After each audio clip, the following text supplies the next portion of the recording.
देवियों और सज्जनों, एक पत्थर की कल्पना कीजिए, लेकिन यह कोई मामूली पत्थर नहीं है। यह अनंत का एक अंश है। यह किसी देवता का आंसू है जो समय में कैद हो गया है। यह कोहिनूर है, रोशनी का पहाड़। कहा जाता है कि इसका जन्म गोलकुंडा की प्राचीन खानों से हुआ था, एक ऐसी जगह जहां धरती खुद सितारों को जन्म देती थी। जब रोशनी ने पहली बार इसके पहलुओं को छुआ तो यह सिर्फ झलकी नहीं, यह फूट पड़ी। यह हजारों इंद्रधनुषों में बिखर गई। इसने अपने भीतर सूरज की आग को समा रखा था। इसने अपने भीतर चांद की ठंडक को समा रखा था। यह सिर्फ एक हीरा नहीं था, यह एक जीती जागती कहानी थी, साम्राज्यों के उत्थान और पतन का एक मूक गवाह। इसकी सुंदरता एक खतरनाक चीज थी, यह शक्ति का एक वादा था, यह विनाश की चेतावनी थी।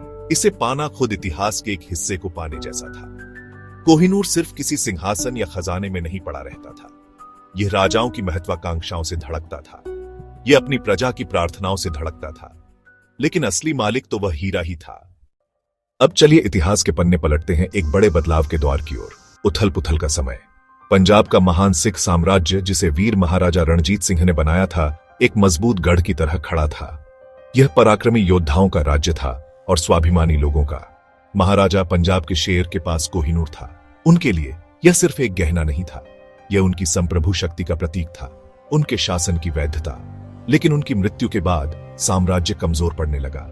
शेर की दहाड़ फीकी पड़ गई और गिद्ध मंडराने लगे। समुद्र पार से एक साम्राज्य, ब्रिटिश साम्राज्य, ने भारत पर अपनी लंबी छाया डाल दी थी। अब उसकी नजर पंजाब की उपजाऊ भूमि और उसके महान खजानों पर टिकी थी। ब्रिटिश ईस्ट इंडिया कंपनी सिर्फ एक व्यापारिक संस्था नहीं थी, यह एक आगे बढ़ती हुई शक्ति थी, भूखी और महत्वाकांक्षी। यह एक एनाकोंडा की धीमी, सोची समझी चाल से आगे बढ़ रही थी, जो उपमहाद्वीप के चारों ओर कुंडली मार रहा था। एक के बाद एक राज्य गिर चुके थे। भारत का नक्शा बदल रहा था, ब्रिटिश नियंत्रण से लाल होता जा रहा था। पंजाब आखिरी महान गढ़ों में से एक था। उस खजाने के केंद्र में उन्होंने कोहिनूर का चमचमाता वादा देखा। उस दृश्य की कल्पना कीजिए। लाहौर का महान शहर, जो कभी सिख साम्राज्य का धड़कता हुआ दिल था, अब शांत है। हवा में एक भारी खामोशी छाई हुई है। ब्रिटिश सैनिक, ईस्ट इंडिया कंपनी के अधिकारी लाहौर किले के शानदार हॉलों से गुजर रहे हैं। गलियारों में उनके जूतों की आवाज गूंज रही है। कभी ये गलियारे दरबारियों की हंसी और एक राजा के आदेशों से गूंजते थे। वे सिर्फ प्रशासक के रूप में नहीं, बल्कि परिसमापक के रूप में आए हैं। वे यहां एक साम्राज्य को समेटने आए हैं। वे यहां युद्ध की लूट पर दावा करने आए हैं।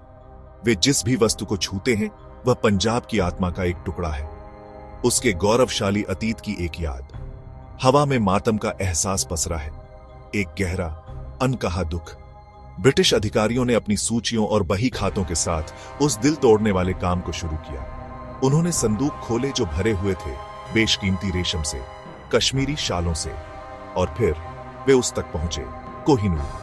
ऐसा लगा जैसे हीरा कमरे की सारी रोशनी सोख रहा हो, सिर्फ उसे एक विद्रोही जलती हुई चमक के साथ वापस फेंकने के लिए। जैसे ही एक अधिकारी थियो मेटकाफ ने हीरे को सावधानी से एक छोटे कपड़े में लपेटा, ऐसा महसूस हुआ मानो पंजाब का दिल ही निकालकर लपेटकर जेब में रख लिया गया हो। सत्ता के हस्तांतरण के लिए एक दस्तावेज की जरूरत थी। उसे वैधता का दिखावा चाहिए था। इतिहास अक्सर स्याही से लिखा जाता है, और इस स्याही का इस्तेमाल एक साम्राज्य को सौंपने के लिए किया गया था। उस दस्तावेज को लाहौर की संधि कहा गया। एक संधि जो दो बराबर राजाओं के बीच नहीं हुई थी, बल्कि एक विजेता साम्राज्य और एक हारे हुए राज्य के बीच हुई थी। और इस दस्तावेज पर हस्ताक्षर किससे करवाए गए? किसी शक्तिशाली सम्राट से नहीं, बल्कि एक बच्चे से, दिलीप सिंह नाम का एक छोटा लड़का। वह महान महाराजा रणजीत सिंह का सबसे छोटा बेटा था। महज 10 साल का एक लड़का एक ऐसे सिंहासन पर बैठा था जो अब उसका नहीं था। यह समारोह एक सावधानी से रचा गया राजनीतिक नाटक था। यह भव्य शीश महल में हुआ आईनों के महल में युवा महाराजा दिलीप सिंह अपने बेहतरीन शाही पोशाक में थे। अनुच्छेद 3, उसमें लिखा था, कोह-ई-नूर नामक रत्न लाहौर के महाराजा द्वारा इंग्लैंड की महारानी को सौंप दिया जाएगा। उसी से वह हीरा दिलवाया गया। रोशनी का पहाड़ अपनी जन्मभूमि से दूर अपनी लंबी अंधेरी यात्रा शुरू करने वाला था, जो एक राष्ट्र के दिल में एक खालीपन छोड़ गया। सच कहूं तो कोहिनूर की भारत से इंग्लैंड तक की यात्रा खतरों से भरी थी और बुरे शगुनों से। लगभग ऐसा था मानो हीरा खुद अपने निर्वासन का विरोध कर रहा हो। इसे ले जाने की जिम्मेदारी खुद लॉर्ड डलहौजी को सौंपी गई थी। कुछ समय के लिए उन्होंने इसे एक छोटे मुलायम चमड़े के थैले में रखा, जिसे वे खुद अपनी बेल्ट में लगाकर रखते थे। इसे नौसैनिक जहाज HMS मीडिया पर रखा गया था। हीरे के लिए एक खास लोहे का बक्सा बनाया गया था। बंदरगाह छोड़ने के तुरंत बाद जहाज पर हैजे की एक घातक महामारी फैल गई। कई लोगों का मानना था कि यह हीरे का श्राप था कि पत्थर नाराज था और उन लोगों को सजा दे रहा था जो उसे उसके घर से दूर ले जा रहे थे। मानो बीमारी ही काफी नहीं थी, जहाज फिर एक भयानक तूफान में फंस गया। कई दिनों तक HMS मीडिया तेज हवाओं और विशाल लहरों से टकराता रहा, लेकिन कप्तान डटा रहा। कई महीनों की थका देने वाली और भयानक यात्रा के बाद जर्जर HMS मीडिया आखिरकार 1850 में एक गर्मी के दिन पोर्ट्समाउथ, इंग्लैंड में लंगड़ाते हुए पहुंचा। इसे तुरंत ईस्ट इंडिया कंपनी के 2 अधिकारियों ने ले लिया और बकिंघम पैलेस पहुंचा दिया। रोशनी का पहाड़, भारत की आत्मा, एक नई भूमि पर आ पहुंचा था। अब यह एक कैदी था, एक निर्वासित, अपनी जन्मभूमि की धूप और मिट्टी से बहुत दूर अपने नए मालिक के सामने पेश किए जाने की प्रतीक्षा कर रहा था। जब महारानी विक्टोरिया ने पहली बार कोहिनूर को देखा तो खैर एक निराशा का भाव था, लेकिन जो पत्थर उनके सामने पड़ा था वह वैसा नहीं था जैसी उन्होंने उम्मीद की थी। अपनी मूल भारतीय कटाई में हीरे को उसके आकार को अधिकतम करने के लिए डिजाइन किया गया था। इसमें एक अनोखा आकर्षण था, एक गहरी चमक थी। महारानी के पति प्रिंस अल्बर्ट ने हीरे में विशेष रुचि ली। उनका मानना था कि हीरे की चमक को, आप जानते हैं, सुधारा जा सकता है। फैसला हो गया। कोहिनूर, एक ऐसा पत्थर जिसने सदियों का भारतीय इतिहास देखा था, उसे फिर से काटा जाना था। यह फैसला तब और अब के रत्न विशेषज्ञों की नजर में एक त्रासदी थी। काटने वाले पहिए को चलाने के लिए महारानी के जौहरियों के यहां एक विशेष भाप का इंजन लगाया गया था।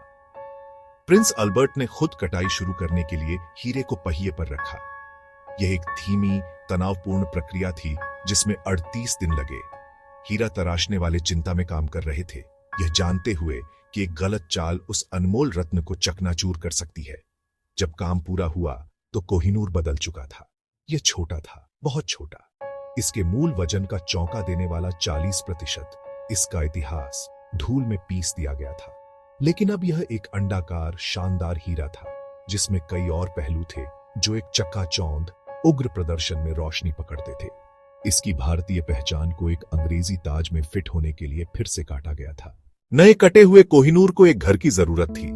इसे सबसे पहले महारानी विक्टोरिया के लिए एक शानदार टियारा में लगाया गया था, 2000 से अधिक अन्य हीरों के साथ। वह इसे अक्सर पहनती थीं, उनकी व्यक्तिगत और शाही शक्ति का एक चमकदार प्रमाण।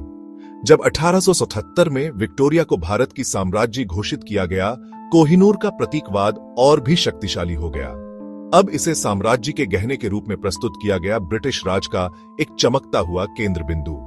हीरे का इस्तेमाल प्रचार के एक उपकरण के रूप में किया गया, जो उपमहाद्वीप पर ब्रिटेन के तथाकथित उदार शासन का एक चमचमाता प्रतीक था। फिर इस हीरे को महारानी पत्नियों, क्वींस कंसॉर्ट के लिए कई ताजों में जड़ा गया। महारानी अलेक्जेंड्रा, महारानी मैरी। 1936 में इसे महारानी एलिजाबेथ के लिए बनाए गए एक नए ताज के बिल्कुल सामने लगाया गया, जो किंग जॉर्ज 6 की पत्नी और भविष्य की महारानी एलिजाबेथ ड्यूबो की मां थीं। यह वही ताज है जिसे हम आज अक्सर तस्वीरों में देखते हैं, जिसमें कोहिनूर सामने वाले क्रॉस के केंद्र में लगा है। कोहिनूर दुनिया के देखने के लिए प्रदर्शन पर था। यह लंदन में बैठा है, एक उपहार के रूप में नहीं, बल्कि एक ट्रॉफी के रूप में।